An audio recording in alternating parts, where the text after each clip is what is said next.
Mesdames et messieurs, bonsoir et soyez les bienvenus pour cette nouvelle édition de votre journal de 22 heures à la une dans l'actualité. À la une dans l'actualité nationale, direction le sud du pays où le ministre des Infrastructures continue toujours sa tournée dans la région de l'Unité.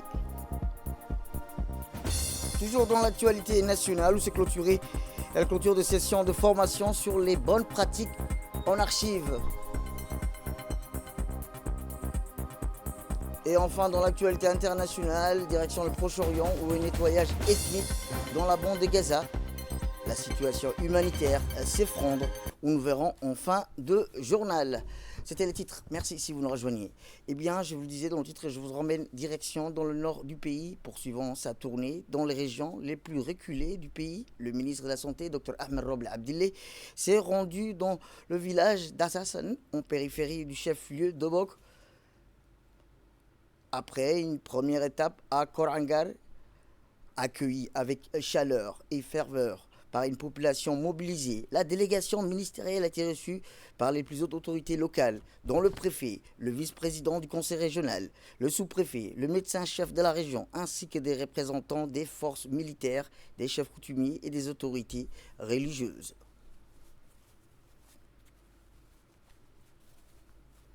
Dans une atmosphère empreinte de proximité, le ministre a tenu une rencontre ouverte et fraternelle avec les habitants, les chefs traditionnels, femmes, jeunes et anciens, à l'écoute des préoccupations exprimées. Il a réaffirmé la volonté du gouvernement, sous l'impulsion du chef de l'État, de renforcer l'accessibilité des services de santé dans toutes les localités, y compris les plus isolées. Cette démarche s'inscrit dans une politique de santé de proximité visant à faire battre le cœur de la République dans chacun de ses territoires.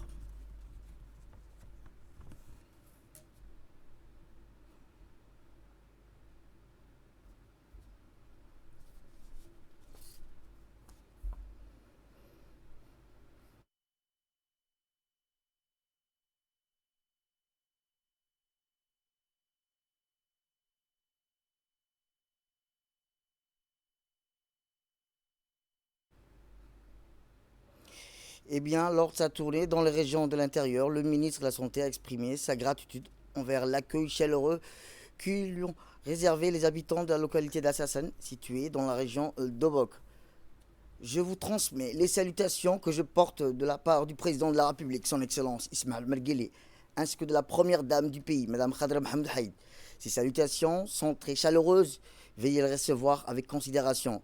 C'est un grand plaisir, a-t-il indiqué le ministre de la Santé, pour moi de vous rencontrer et d'écouter les préoccupations que vous soulevez. Notre visite reflète notre volonté d'améliorer la qualité des soins de santé pour la population. Je comprends que vous avez besoin d'urgence de matériel médical, que ce soit pour les femmes enceintes ou pour les personnes malades. Je vous donne ma parole, vous recevrez une ambulance de notre part, a-t-il indiqué le ministre de la Santé. Dès là, je vous emmène dans le sud du pays où, après sa visite matinale du projet de réhabilitation de la route numéro 1 entre Doub Alalé et Mouloud, le ministre des Infrastructures et de l'Équipement, accompagné de son équipe technique, du directeur général de Djibouti Port Corridor Road, maître d'ouvrage délégué, et du directeur général de la société Al-Nasri, entreprise en charge des travaux, a poursuivi sa tournée en se rendant cette fois-ci dans la ville de Dikil, pour constater l'état d'avancement des travaux de voirie urbaine. Un accueil républicain et chaleureux à la résidence du préfet dès son arrivée à Dikil. Le ministre des Infrastructures et de l'Équipement a été reçu à la résidence officielle du préfet, rappelant que cette réception républicaine s'est déroulée en présence des principales autorités locales, parmi lesquelles le président du conseil régional, les responsables des services concentrés, les forces de sécurité ainsi que des représentants de la société civile.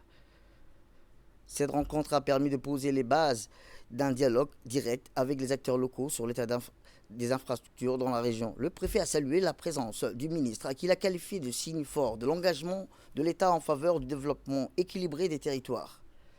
Puis le ministre et sa délégation ont ensuite rejoint le centre-ville où ils ont parcouru à pied 2 km des chaussées déjà ouvertes à la circulation.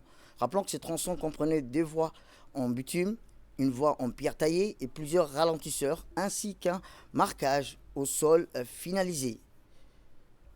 Ainsi, le ministre a indiqué que ce que nous construisons ici, c'est un cadre de vie durable, un espace urbain pour les familles et un patrimoine collectif à préserver, a déclaré le ministre, saluant la qualité des travaux réalisés dans la région de Dikil. Eh bien, la visite s'est achevée au siège du conseil régional où le ministre a tenu une rencontre avec les habitants. Ceux derniers ont exprimé leur satisfaction de la ville dotée pour la première fois depuis de nombreuses années d'une voirie digne de ce nom. Dit qu'il est aujourd'hui au cœur de l'action publique. Je suis fier d'y avoir cette transformation en marche, a affirmé le ministre. Il a ensuite réitéré l'engagement du gouvernement en faveur d'un développement équilibré et inclusif. Chaque chef-lieu aura droit à sa part d'infrastructures modernes, dit qu'il n'est que le début, a-t-il indiqué le ministre. Le ministre a également salué l'implication des entreprises locales, des ingénieurs, des ouvriers et de la population. C'est avec beaucoup de satisfaction que je me tiens aujourd'hui à vos côtés pour constater les avancées concrètes d'un projet qui change le visage de cette ville.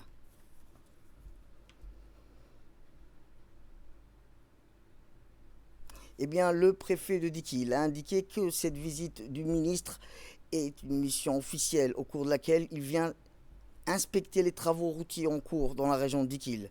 Le ministre a entamé son déplacement dans la ville de Dikil afin de constater l'état d'avancement des 3 km de route déjà réalisés et d'évaluer la progression des travaux. Nous remercions le ministre ainsi que la délégation qu'il dirige pour leur venue à Dikil. Nous adressons également nos remerciements au président de la République. Aujourd'hui, ce que réclamait Dikil a été accompli. Il appartient désormais aux habitants de Dikil de faire de leur part dans cette mission. Eh bien, le ministre des Infrastructures a déclaré « Je suis fier ici aujourd'hui pour constater l'état d'avancement des travaux. J'ai pu observer, a-t-il indiqué le ministre, que les travaux sont presque achevés et seront bientôt terminés. Il a salué le travail accompli par les équipes sur le terrain.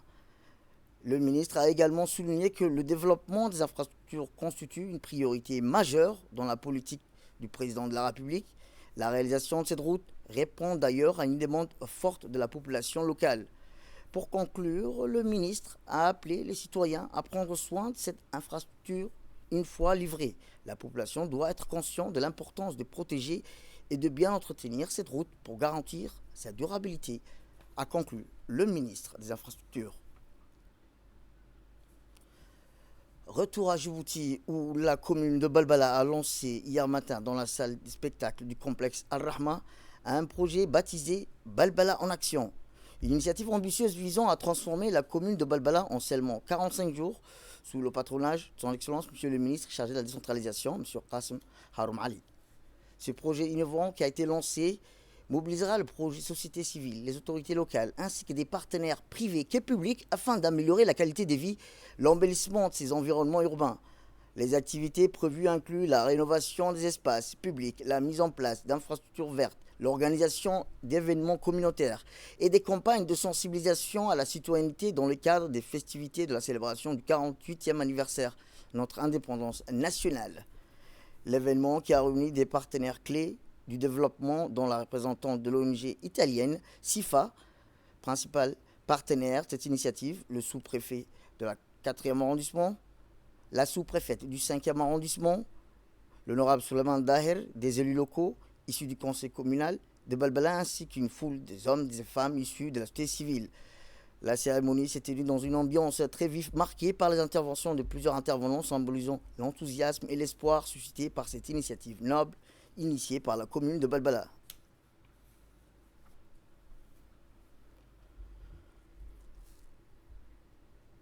Revitalisation urbaine, de nettoyage de quartier et en tant que CHIFA, avec nos associations de la société civile avec qui on travaille chaque jour, on est vraiment prête à soutenir Monsieur le Président et toute la commune dans cette vraiment importante initiative. Merci.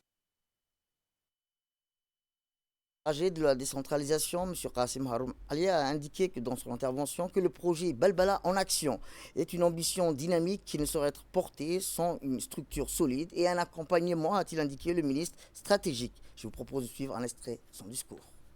C'est avec une profonde reconnaissance et une fierté sincère que je vous accueille aujourd'hui.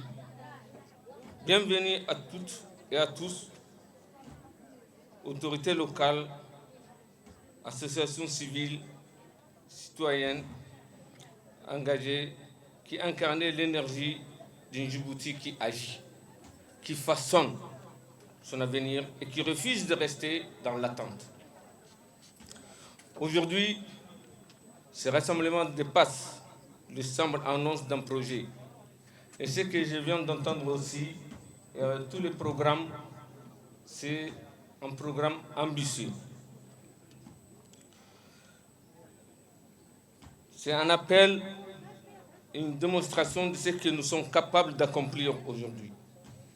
Lorsque la volonté collective s'exprime avec force, discipline et détermination, Balbala en action est une preuve vivante que l'unité peut transformer une vision en réalité, que l'engagement sincère peut insuffler un élan nouveau et qu'un territoire aussi longtemps sous-estimé peut devenir un modèle, une espérance, une inspiration et une référence. À celles et ceux qui ont fait de cette initiative une promesse tangible, je vous adresse mes sincères félicitations. Votre détermination est une source d'inspiration, une démonstration éclatante que l'évolution d'une ville ne se décrète pas. Elle se bâtit, rue après rue, pierre après pierre, jour après jour. Mais plus qu'un projet, c'est une responsabilité. Il ne s'agit pas seulement de nettoyer ou d'embellir. Il s'agit de redonner à Balbala sa fierté, de lui rendre la place qu'elle mérite dans le développement de Djibouti. Il s'agit de faire de la transformation urbaine un levier de progrès, un moyen de relier les citoyens à leur espace, à leur identité, à leur histoire. Dans l'actualité de ce 22h, c'est aussi le ministère de la Jeunesse et de la Culture, en étroite collaboration avec le secrétariat général du gouvernement et l'ambassade du Royaume-Uni à Djibouti, qui a procédé hier matin à la cérémonie de clôture de la session de formation sur les bonnes pratiques archivistiques. Cette cérémonie qui a été marquée par la remise officielle des certificats aux bénéficiaires. Organisée du 11 au 15 mai dans la salle d'auditorium des Archives nationales. Rappelons que cette formation s'inscrivait dans le cadre du renforcement des capacités professionnelles du secteur des archives en République de Djibouti. Elle avait pour objectif de doter les participants des compétences techniques et méthodologiques essentielles à la gestion, à la conservation et à la valorisation des archives publiques et privées. La cérémonie de clôture a été présidée par le secrétaire général du gouvernement, M. Almis Mohamed Abdullahi. L'événement a également été honoré par la présence Son Excellence, M. Vinay Talwar, ambassadeur du Royaume-Uni à Djibouti, M. Mohamed Hussein Douale, directeur général de l'Agence nationale pour la promotion de la culture, M. Mustafa Mohamed Ismail, directeur général de l'ANCI, ainsi que deux experts internationaux venus des archives nationales du Royaume-Uni à Londres. À l'issue de la cérémonie, les officiels ont remis solennellement les certificats aux participants en reconnaissance de leur engagement et des compétences acquises durant cette semaine intensive de formation.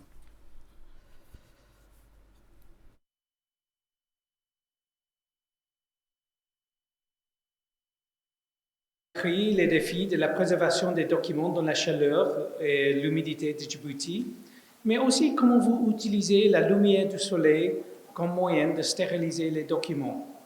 C'est une innovation pour les Britanniques.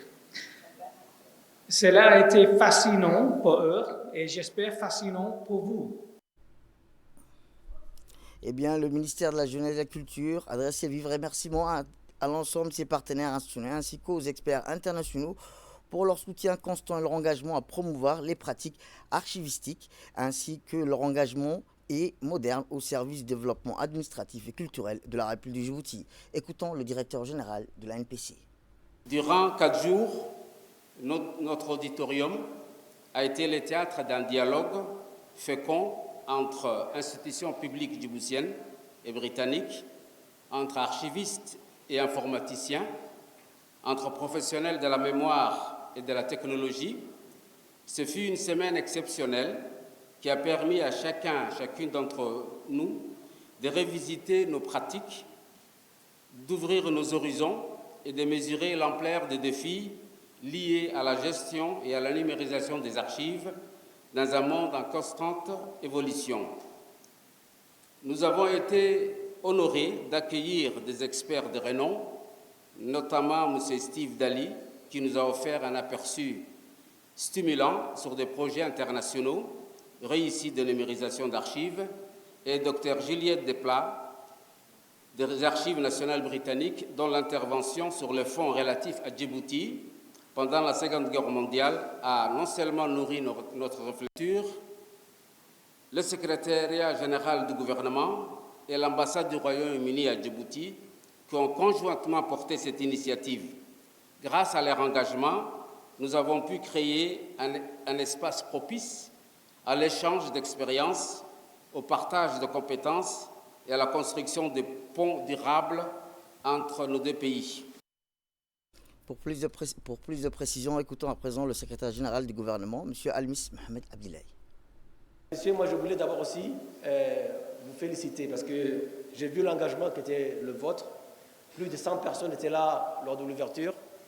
Et ces différentes personnes qui sont venues pour assister à cette formation pendant ces 5 jours de l'atelier, donc il faut les saluer, il faut les remercier. Il faut aussi remercier le ministère et la ministre de la Jeunesse et de la Culture qui, donc, d'abord a tenu à organiser cet événement avec nous, mais aussi qui a présenté, quand elle voit votre dynamisme, elle a présenté en février dernier un plan d'urgence en Conseil des ministres. Et ce plan d'urgence, il prévoyait quoi? Il prévoit un calendrier de versement trimestriel. Alors, vous l'aviez souligné, nous versons déjà nos archives. Je crois que la présidence a versé déjà 3 lots. Elle va verser son 4e lot au mois de juin, Inch'Allah Ta'ala, le 30 juin.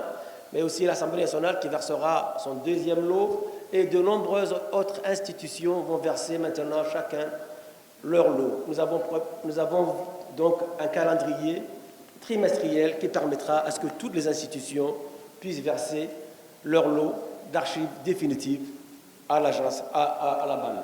Nous avons d'abord la chance d'avoir à Djibouti, en République de Djibouti, nous avons la chance d'avoir son Excellence, le Président de la République, Ismaël Omar Guelleh, qui est un homme qui est épris de culture et qui est épris d'histoire et qui n'a de cesse de nous rappeler à notre devoir de mémoire. Mesdames et messieurs, il nous faut aujourd'hui clôturer cet atelier et à l'issue de ces 5 jours où vous avez pu échanger et vous avez pu partager, il faut que vous ayez vraiment pleinement conscience que malgré les difficultés auxquelles vous êtes confrontés, parce qu'elles sont légion, parce que malgré ces difficultés, vous n'oubliez jamais, quand vous retournerez dans vos bureaux, qu'à travers la conservation de nos archives, c'est notre mémoire collective que vous préservez.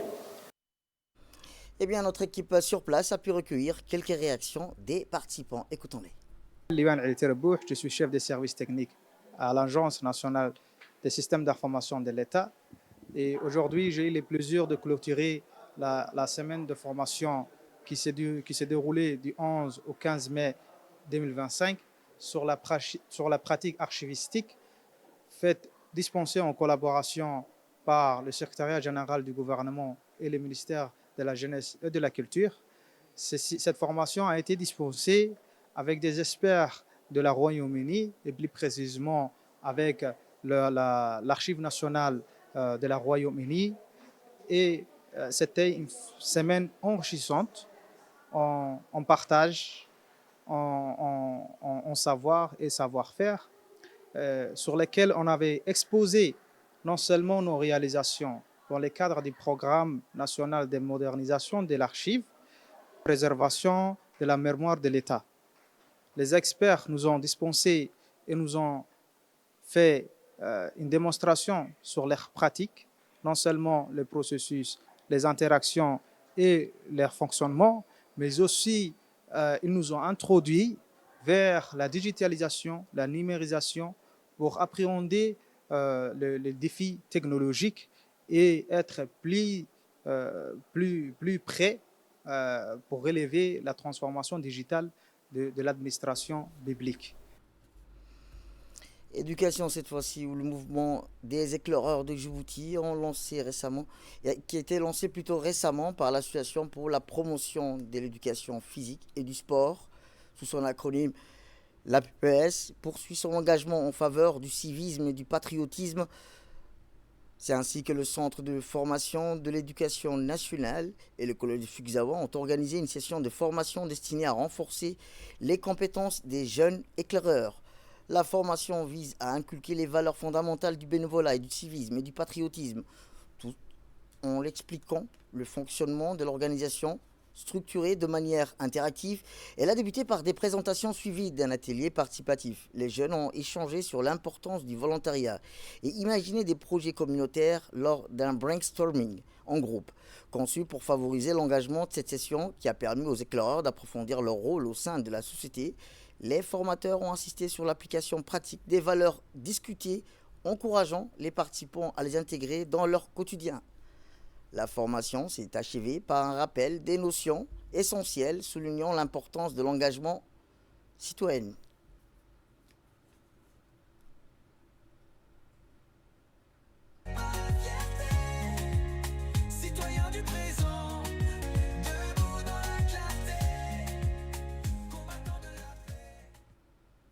Eh bien, les éclaireurs repartent outillés pour contribuer activement à leur communauté, renforçant ainsi l'esprit d'appartenance à cette jeune organisation prometteuse. Écoutons-les.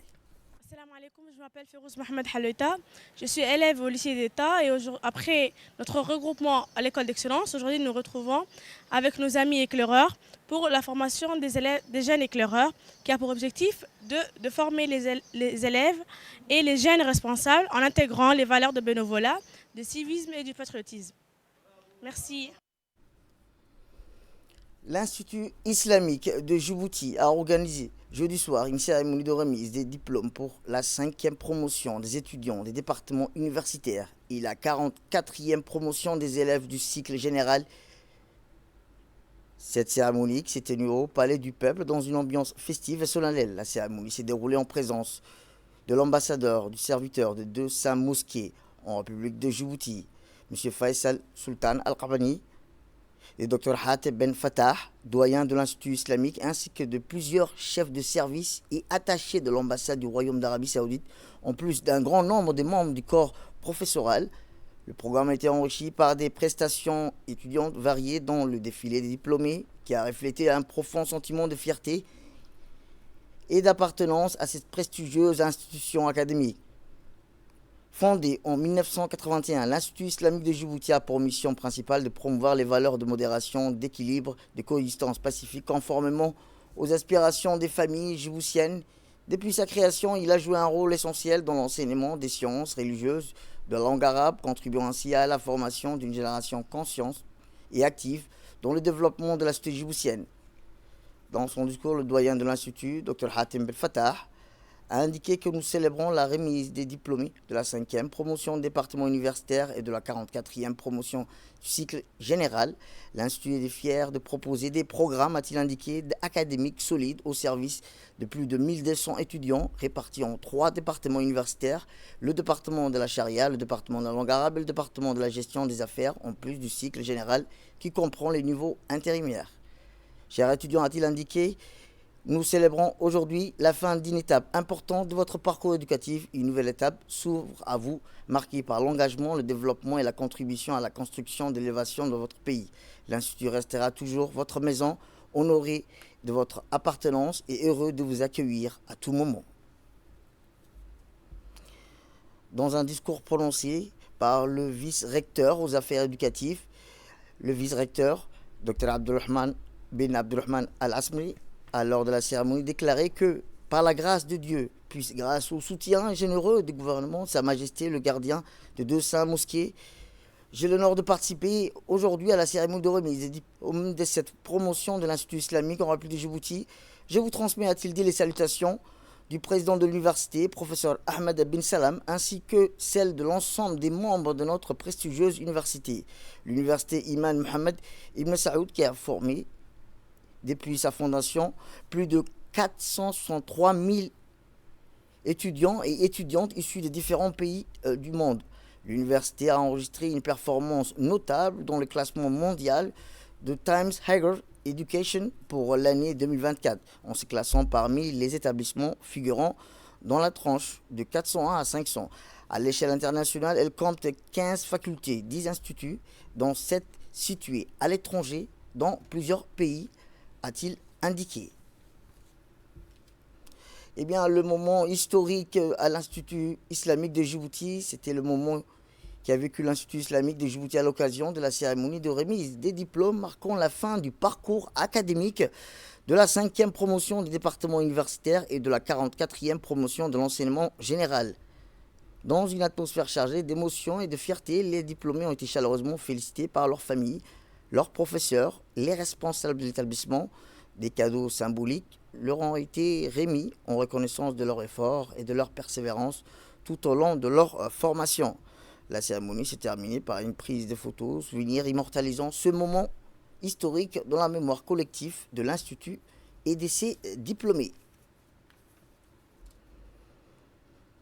Dès là, je vous emmène dans le nord du pays où pour la première fois, le club phare de la région d'Obok s'apprête à accéder à la première division. Un exploit qui témoigne de l'engagement, du travail collectif, de la passion des jeunes talents aussi engagés pour ramener Obok en première division. Ce succès n'aurait pas été possible sans le soutien précieux de leurs sponsors qui ont cru en leur projet dès le début. Grâce à leur engagement constant, leur confiance et leur accompagnement, AS Obok a pu bâtir une équipe solide, structurer son développement et vise à l'excellence ses partenaires. On joue un rôle clé dans la réalisation de cette montée historique, prouvant qu'investir dans le sport, c'est investir dans l'avenir. AS Obok ne représente pas uniquement un club football, mais une fierté régionale, un vecteur d'unité, d'espoir et d'opportunité pour la jeunesse à travers son parcours exemplaire. Le club d'Obok prouve qu'avec la volonté, une vision claire de ses partenaires, engage même les régions les plus éloignées et peuvent jouer dans la cour des grands. On reste toujours dans le nord du pays où dans le cadre de l'application des directives gouvernementales relatives à la reconduite à la frontière des ressortissants étrangers entrés illégalement sur le territoire national et n'ayant pas respecté les délais impartis par les autorités compétentes, une opération d'envergure a été menée par l'escadron de la gendarmerie mobile basé au lac Assal dans la journée du 15 mai dernier.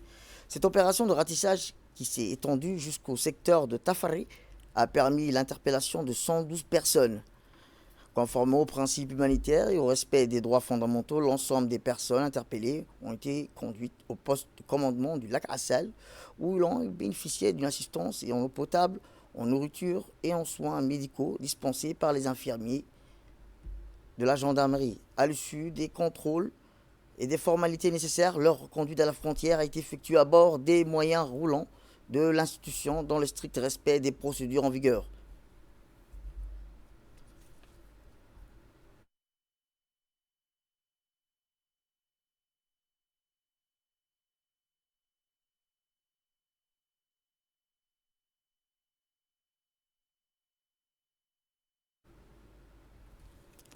Toujours dans l'actualité nationale, mais hors de nos frontières régionales, où le président de la République fédérale de la Somalie, Hassan Sheikh Mohamud, a déposé aujourd'hui une gerbe de fleurs au mémorial de la Ligue de la jeunesse somalienne, qui a commémoré la lutte des premiers militants unis pour l'indépendance, 13 jeunes somaliens ayant fondé ce mouvement dans un hôtel à Mogadiscio le 15 mai 1943.